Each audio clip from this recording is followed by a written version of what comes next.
I'm Tom Cansella with the Missouri Institute of Mental Health. Thank you for joining us for this program.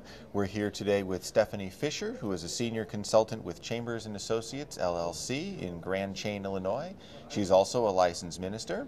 She's going to be talking to us today about work being not a four-letter word when you are working. Thank you for joining us, Minister Fisher. It's so great to be here. Why don't we start by explaining the title of the presentation? Oh, that title gets a lot of attention, and I really am glad about that. I got the title from listening to a gentleman. I was in a public restaurant, and this guy was talking about work very disparagingly. I mean, it sounded like, the way he said work sounded like expletives. It was just rolling off his tongue like it was the worst thing in the world. And then just a few seconds later, he tries to bum up some money from a guy. So I'm sitting there thinking, you know, how it sounded like a four-letter word and how it's not when you're working. If he had been working, he'd have had a lot more responsibility. So I'm kind of a wordologist and love, you know, to add a little humor to things. And that's just how it came out.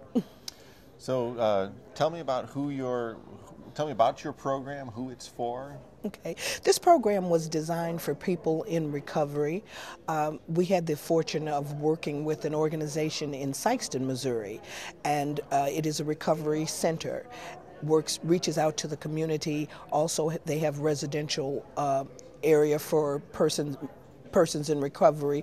They also work sometimes with probation and parole in their area and conduct classes and training. And in the process of forming this program, after the catchy title, I had to look deep and try to figure out, how do you encourage people who have lived one type of lifestyle that's been very destructive for them into a new and more standard type of lifestyle.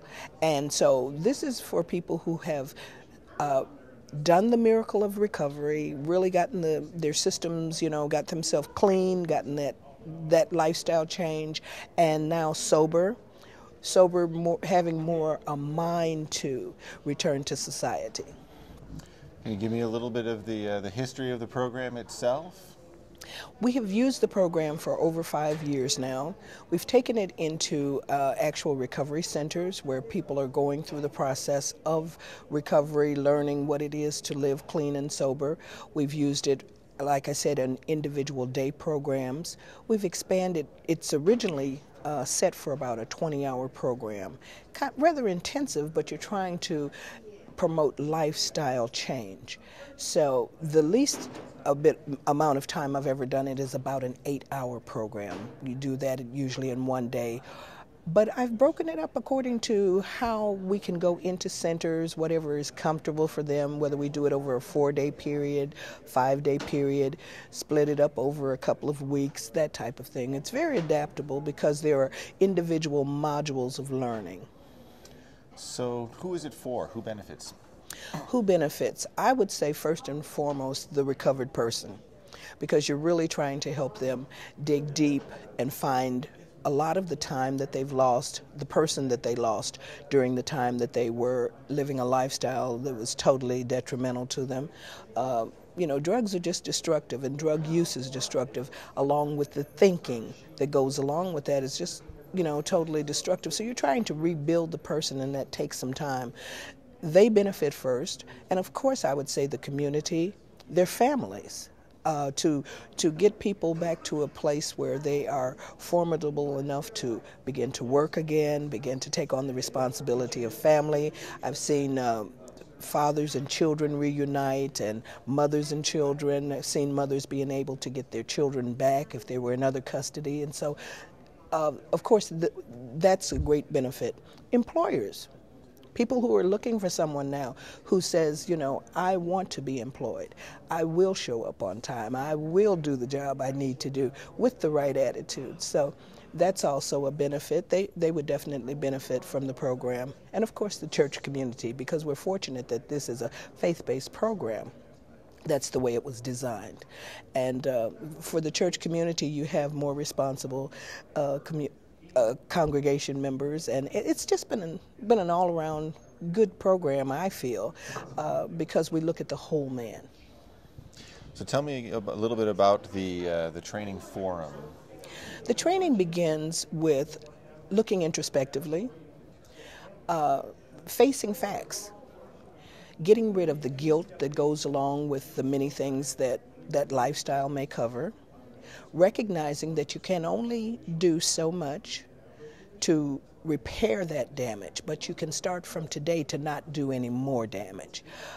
Quite a few of the people that have gone through this program are already aware of 12-step programs, and they've been through some type of training. So this is to kind of reacclimate people to actually working, legalized living, getting some of those ideas that came from worldly living or from misuse of their time and funds.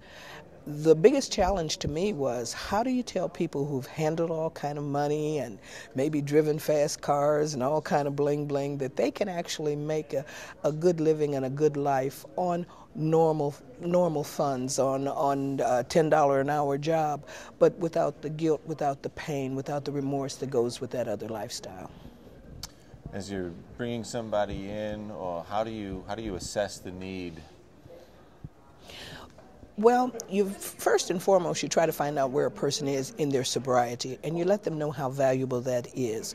And I'm always willing to say that, I understand that you may feel like you've made so many mistakes that you can't fix it, but you can. So there's always that assessment of where the person is first, and then you assess their skill level.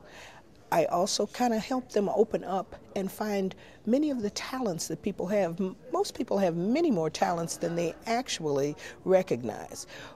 For example, maybe they did restaurant work, so they say, well, I worked in restaurants, or I'm a cook.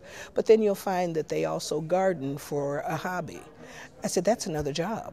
You have more talent. So we really dig in and try to find the total person. Many times I have women tell me, well, I'm just a mom. You know how to take care of a child. That's child care. That can be equated into employment also. So we get intense with that and try to, lift their spirit, as well as help them understand that everything that they do and are able to do is valuable. What are some of the hurdles? What are some of the adversities that you have to overcome? First and foremost, the reshaping their thinking for money, for budgeting, for past gaps in their work history. Many of the people who are in the recovery area have had jail time or something like that. So formerly you always wrote your history with date chronologically. Now the employers are more amenable to talents and what that person can do, and that's what we try to open up and lean to, and let them know your value does not come from the fact that you've had some adversity. In fact, sometimes it makes a stronger worker. But I always encourage them to speak the truth, not try to cover up those gaps if they know about it. An employer can find with the touch of a computer button now, your history, so that's not a thing. Letting them know that standing on truth is still a good thing, that they don't have to say, well, no, I've never been to jail. Yes, I've been to jail. I've done my time. I've been through programs. I'm on probation, or I'm doing well on probation, and just how to lift themselves up from where they are. So let's get into some of the nuts and bolts, some of the specifics. What do you try to teach people? After teaching them that they're valuable, that they can start their lives over again, that they can do more than maybe be in, quote, a recovery center, that you try to instill in them some goals, always giving them vision. I encourage vision. What do you visualize yourself doing? What do you really want from the inside? Because if people have a vision, they'll work toward it. If it's their vision, not if it's ours, not if we say, I want you to work and I want you to work tomorrow. That doesn't work. But if you can instill in them the desire to fulfill the visions they have. So you teach money management, you teach budgeting, you do teach the hard skills of how to present themselves in the interview. But also, we go as far as cultural differences, and I let them know that there are certain isms, I call them, or in the work world. but they have to also recognize that they are now the minority, because many people that they'll work with have never used drugs, never lost a job, never had some of those adversities that they've faced. So we let them know about that, but just the knowledge of, wow, I'm on the other side of the table now, can help strengthen a person, actually. I do cultural diversity, and we speak to those type of things. We speak to the ethics of an honest day's work for an honest day's pay, and I also speak to them about not being in a position that's not for them, that's miserable, but we encourage not just walking off a job. That may have been the old way, but what you do is you continue to keep your success by finding another job and exiting excellently. How do you teach people to deal with their fellow employees? Getting into the workforce is one thing, getting past the employment, the interview process. But then when they encounter other elements, are they encouraged to answer questions directly or to face people directly, to work through the supervisory model? How do you deal with that? I use some scenarios, I use games, I use activities. There's one particular game that I use that I ask personal questions, and we relate beads, colored beads, to certain races. And then when they look into that, I show them, this is your world. This is who you have surrounded yourself with, or this is where you place your money, if it's your doctor, your dentist, And we have all of this to look at. Then we flip that script. Now, this is people that maybe the most beads would be something like people who have never used a drug, people who have never been arrested. And they find usually that the least number of beads, which I equate to them, is the minority. They become the minority because of their history. So just facing the facts. And then I do a lot of cultural education. What area, who do you know? And we talk even about some of the slang words and what's actually slang for races, and because some people think that it's okay to say that. I think I was in my early 20s before I found out that one slang word was not what you call people from that area. So you have to, kind of go deep. And then also just letting them know friendly attitude, consistency, get rid of that bad attitude, because it's not going to be progressive for you. I back up a step, and how do you teach people to face the interview process? How does that work for them? More than anything, I encourage, I'm enthusiastic, I give them I try to instill some knowledge of where they are. If you face facts and get out of that fantasy world, because drug use does a lot of times build fantasies. The ego goes up, and the bling bling makes you feel like you're more than you are. Well, here's the facts, but the facts are wonderful. All of us are so wonderfully created. We have so many hidden gifts. So that's part of what I've been blessed to do, is just work with people, try to pull out, let them see who they are. I've never been in a class that we didn't have a board full of many talents and all of these things that people say, oh, I'm only a mechanic. Only a mechanic? Do you know how much they make? That type of, I fiddle around with motors a little bit or something. So it's very practical learning, but I find that it's been effective because we don't always have time for that. Many caseworkers get 20 minutes with a client apiece, or, call them once a month, or however they are. You don't get a chance to get just flat foot down, this is who you are, but that's a wonderful thing. Now, a lot of the recovery models, I know, also have to deal with relapse. Yes. How do you deal with that in these situations? I speak to it, but from a spiritual aspect, I always encourage strengthening methods. Use your spirituality. Use your mentors. Use your persons that you contact. Use your word. Stand on your steps. Look in that mirror and realize you don't have to go back. I'm just, very encouraging in that way. And if you do relapse, there's already a method for any time that we fail. And it's right there in the Bible that we repent, turn around away from that, and go forward again. So how do you evaluate success? How do you track people? Tell us about how that works. That has been the greatest challenge. I think because the world is busy, but especially with people who haven't had to keep tabs or didn't want anyone keeping tabs on them for a while, we've set up many methods. I would suggest to anyone who uses this program or any program that they begin early, instilling how important it is to find out success for this program, and let those who participate know that them responding is what's going to really help keep programs like this. Also, I have attached a coaching mode to it. If you feel yourself getting weak, if you find yourself frustrated because you haven't found a job yet, if you find yourself in a mood where you need someone to talk to, there's a coaching aspect and some hours of phone coaching. So that will help you track. Sometimes through probation and parole organizations like that, people who are in that system, you can kind of track and find out whether they're working and how well they're doing. And then I usually do at least a 1-year follow-up with everyone and try my best to find out where they are, what they're doing. It's a difficult part. Although we use a lot of evidence-based modules, it's still hard to get the tracking. So I warn anyone ahead of time, do the best that they know to put a tracking system in place at the beginning of the program.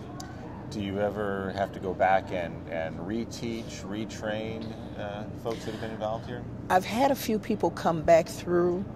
I've had people who were in residential situations, and so therefore they had access to the program again.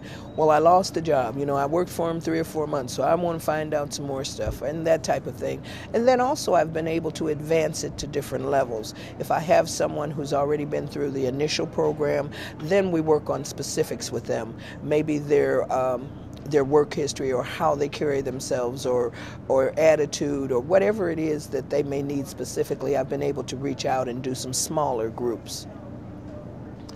Do people who have been through the process and found employment and kind of stabilized themselves, do they ever come back to help teach others in the field?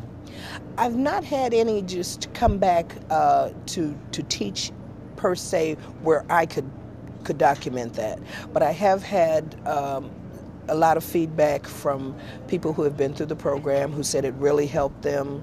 I've had one gentleman say he was just so close to a fight. He said, I know a time I'd have knocked him out. He said, but I remembered something you said. Those type of things. I've had that. I think that I prepare them to be able to reach out to others. Just don't have formal documentation of that, because it's definitely in the program. Don't take what you're learning here just for yourself. Share it with others. How do you get your clients? How do you get people into the program to begin with? Where do people come to you from? This program is very mobile, and I go to them. I have been into recovery centers and allowed to work with their staff according to their staffing times, maybe 4 hours, 5 days that we would pick out, and I go in and take this program progressively. Also, in several places, then we have had groups come in. They've been recommended by churches or probation and parole, that type of organization, and we have them come in and we do the minimum of an 8-hour program, or we'll do some sessions if they're doing the whole 20-hour program. Do you have any favorite stories of people that you've worked with? I think one of my favorite stories was a gentleman who had been in jail for over 30 years. He was 54 years old, and he looked at me and he said, yeah, I'll sit here through this, but there just ain't nobody that's going to hire me to do nothing. I said, well, what do you know to do? Well, don't know a whole lot of nothing. I said, well, what did you do when you were in prison? He said, well, he started trying to explain to me how he got there. I said, no, I'm not asking what you did to get there. I said, I understand you've done your time. I said, what did you do while you were there? Well, he started talking about cleaning and just being in the kitchen and so forth. Well, I pulled out about 5 or 6 actual specialties that you can get out of that. And about 3 months after he had been out, he was still living at the recovery center. He did secure a job at a nursing home and their housekeeping staff. To the best of my knowledge, of about a month and a half ago, he was still there. So that's a great success. He was an older man. He had a lot of the isms against him, and he did find employment, and he's doing very well. Not living independently yet, but I'm sure that that's his next step. Do you have any summarizing comments you'd like to make? Just that we have thrown away people for their mistakes too long. We have to recognize that in everyone there is just so much power, and when we can help people find the determination it takes to face this thing called life, they can do it. Mr. Fisher, thank you for your time. Thank you so much. The Missouri Institute of Mental Health is always looking for ways to provide the best possible training opportunities to the people that we serve. If you have ideas about training that you'd like to see, drop us a note at feedback@mimhtraining.com. If you are watching this program online and would like to receive continuing education credit for it, please press the post-test button on this web page and follow the instructions there to submit the credit application. If you are watching offline, say on DVD, and would like to receive CE credit, instructions for receiving continuing education credit and taking the post-test should have been included with your materials. Again, thank you for joining us today. Thank you, Minister Fisher. Thank you so much.